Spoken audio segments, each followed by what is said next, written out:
तो वो लड़की हूबहू झनक के जैसी कैसे दिख सकती है? काकीमा जुड़वा होंगी, जुड़वाओं के जुड़वा बच्चे हो सकते हैं, मतलब ऐसा सुना है ना। हाँ लाल, हो सकता है दोनों जुड़वा बहनें होगी और एक ब्रिजभूषण के पास रह गई होगी और दूसरी कश्मीर में उस नौकरानी के पास रह गई होगी। क्वाइट पॉसिबल, ऐसा हुआ होगा। आप लोग कुछ भी बोलो काकीमा, मुझे पूरा शक है कि दाल में जरूर कुछ काला है।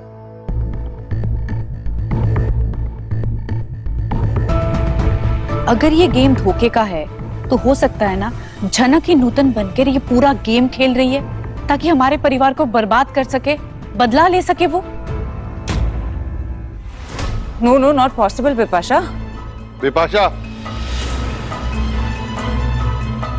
और अब जहां किसी ने ध्यान नहीं दिया पर छोटौन और मीनू आ चुके थे और अब छोटौन को बिपाशा की ये घटिया बातें बिल्कुल भी पसंद नहीं। तो झनक ऐसा कभी नहीं कर सकती थी बिपाशा। और हाँ बिपाशा, जो अब इस दुनिया में है ही नहीं, जिसका सबने मिलकर श्राद्ध कर दिया, उसके बारे में ये सब कहना सही है क्या? देखिए सही है कि नहीं मुझे नहीं पता, लेकिन मैं अपनी मन की बात अपनी परिवार के लोगों के साथ डिस्कस करूं, इतना तो कर ही सकती हूँ। मीनू, हम सबको पता है कि तुम्हें झनक से लगाव हो गया था, पर let me tell you one thing, हम में से किसी को भी उस लड़की से जरा सा भी लगाव नहीं था। अगर तुम इस घर में रहती ना तो वो तुम्हारी जिंदगी में भी आग लगा देती, तब शायद तुम्हें समझ आता हम लोग किस आग में जल रहे हैं। कहाँ में जो बोधी? मेरी जिंदगी में तो ऐसी कोई आग नहीं लगाई उसने। Is it? अच्छा छोटू, आप में इतनी समझ है? नहीं मतलब हर किसी की समझने की कैपेसिटी सेम नहीं होती ना। हाँ बिपाशा, क्योंकि हर कोई किसी की तरक्की पर जलता भी नहीं है ना। कैसी तरक्की छोटा? आप जानते हैं ना, जब से झनक इस घर में आई थी उसने तबाही के अलावा कुछ नहीं किया। और अब एकाएक बहस छिड़ गई है झनक के नाम का फिर से घर में, जहां अब लपेट में मीनू को भी ले लिए हैं ये सब, पर जहां माँ को अब भी समझ नहीं आ रहा कि मामला आखिर क्या है, वहीं छोटौन। तबाही? कैसी तबाही लाल? बस बहुत हो गई झनक के बारे में बात। अब मैं झनक का नाम इस घर में नहीं सुनना चाहती।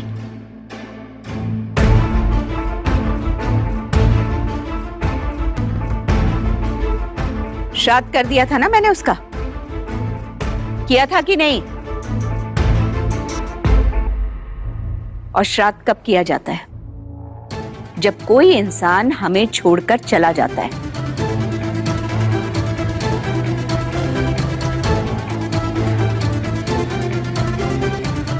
हमेशा के लिए, तो बात वहीं खत्म हो जाती है। और अब इस बात पर माँ सबको और कुछ आगे बोलने पर रोक लगा देती है, क्योंकि झनक की चर्चा उन्हें इस घर में ना जाने क्यों कभी पसंद थी ही नहीं। अब झनक अच्छी थी बुरी थी, ये सवाल तो उठना ही नहीं चाहिए ना।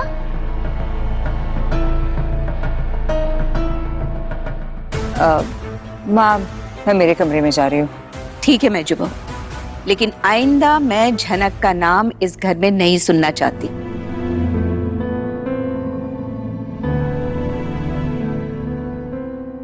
याद है ना तुम्हें, उस लड़की की वजह से अनी को 3 बार हॉस्पिटल जाना पड़ा था। हाँ माँ, मुझे तो अच्छे से याद है, बट आई होप इस घर के बाकी के लोग भी ये बात याद रखें।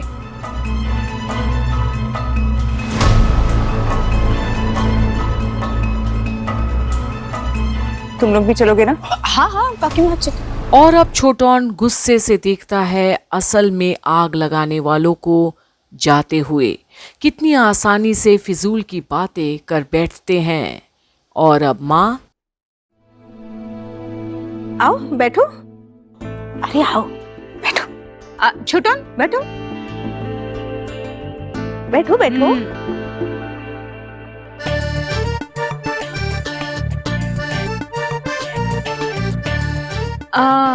बड़ो बहू, हाँ पूछो अपने देवर से। हाँ छोटन, माँ पूछ रही थी कि माँ? माँ क्यों? तुम्हें नहीं लगता हाँ माँ, मुझे भी लगता है। हाँ तो ऐसा बोलो ना कि हमारा सवाल था। हाँ, हमारा सवाल है तुम दोनों से कि तुम दोनों शादी कब कर रहे हो। और अब मीनू और छोटौन एक दूसरे को देखते हैं। आज बलि का बकरा बनाने का सोच ही लिया है सास बहू ने। वो तो इन पे डिपेंड करता है ना। क्या एक एक करके बोलो ना। मैं बोलता हूँ। एक्चुअली क्या है ना बड़ो बोधी, ये जो मैटर है ना ये हेड मिस्ट्रेस पे डिपेंड करता है। अच्छा, हाँ हेड मिस्ट्रेस पे। हाँ। तो फिर शादी से पहले थोड़े पैसे जमा करते हैं, ये किसने कहा था? हाँ मैंने बोला था, पर इसमें गलत क्या बोला? अगर पैसे नहीं होंगे तो डेकोरेशन केटरिंग इसका पैसा कहाँ से आएगा? कैसे भरेंगे हम लोग? अच्छा, तो इस वजह से शादी टाल रहे थे तुम? देखा बड़ो बॉदी, आपके देवर के पास बहुत सारे बहाने हैं। और अब माँ देखती है छोटौन को। ये तो आदत से मजबूर है, गोल गोल घुमाना खूब आता है उसे। आज पैसे का, कल स्टेटस का, परसों पता नहीं किसी और चीज का, है ना? हाँ बहाना है, पर आपके पास भी एक बहाना था। शादी के पहले ग्रेजुएशन कंप्लीट करनी पड़ेगी, बोला था कि नहीं? हाँ हाँ हाँ, बहाना नहीं था। और मैंने जो कहा उसमें कुछ गलत है क्या? नहीं, गलत तो कुछ नहीं बोला, लेकिन हम तो बिजनेसमैन है ना। हाँ, बिजनेस करते हैं हम, हमें क्या जरूरत है डिग्री विग्री की? अच्छा, कोई जरूरत नहीं है। नहीं, आप, अरे बहुदीप, आप भी ना, आप नहीं जानती वो सप्तग्राम के बासूस के बारे में? सप्तग्राम के बासूस? नहीं पता आप लोगों को? मैं बताता हूं। आज से करीब 600-700 साल पहले बंगाल में एक बहुत बड़ा पोर्ट था, सप्तग्राम। इतना बड़ा कि जितना आज कोलकाता है ना, उतना बड़ा। और अब जहाँ छोटौन अपनी कहानी शुरू करता है, सभी बड़े दिलचस्पी से सुनते हैं, आकर्षित जो करते हैं उसकी बातें। आखिर छोटौन ऐसे ही थोड़ी मस्त मौला रहता है और यारी दोस्ती भी है उसके सबसे। कहानियां जो सुनाता है वो हर किसी को, और गोल गोल घुमाता भी है, खासकर जब शादी की बात छिड़ती है घर पर। तो अब आगे आगे भी देखिए कौन सी नई कहानी बुनता है छोटौन आज मीनू के सामने, ताकि पढ़ाई ही ना करना पड़े उसे। बने रहिए कंप्लीट बॉलीवुड पर आगे की अपडेट्स के लिए।